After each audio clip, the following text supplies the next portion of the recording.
Golf কোর্টে tiger Woods অপ্রতিদ্বন্দ্বী হলেও তার ব্যক্তিগত জীবনে রয়েছে নানা চড়াই উতরাই। মদ্যপ অবস্থায় জেল খাটার পরই এবার প্রেমিকা ভেনেসা ট্রাম্প দিলেন শেষ হুঁশিয়ারি, হয় নিজেকে পাল্টাও নয়তো বিচ্ছেদ। ট্রাম্পের সাবেক পুত্রবধূর এই আলটিমেটাম কি মানবেন গলফ কিংবদন্তি? বিস্তারিত থাকছে একেএম শামীম খানের প্রতিবেদনে। গলফ কোর্টের রাজা হতে পারেন, কিন্তু ব্যক্তিগত জীবনের পাংচার চাকাটা বোধ হয় আর সরানো হলো না টাইগার উডসের। মদ্যপ অবস্থায় গাড়ি চালিয়ে জেলখানা ঘুরে আসার পর এবার তার গলার কাঁটা হয়ে দাঁড়িয়েছেন খোদ প্রেমিকা ভেনেসা ট্রাম্প।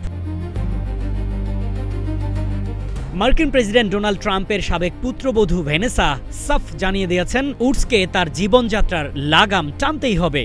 2018 সালে ট্রাম্প জুনিয়রের সঙ্গে ঘর ভাঙার পর গত বছরই উডসের সাথে প্রেমের কথা ঘটা করে জানিয়েছিলেন এই নারী।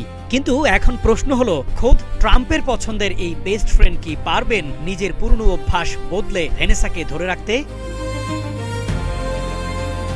ভেতরের খবর বলছে ভেনেসা এবার আর কোনো সরি শুনতে রাজি নন।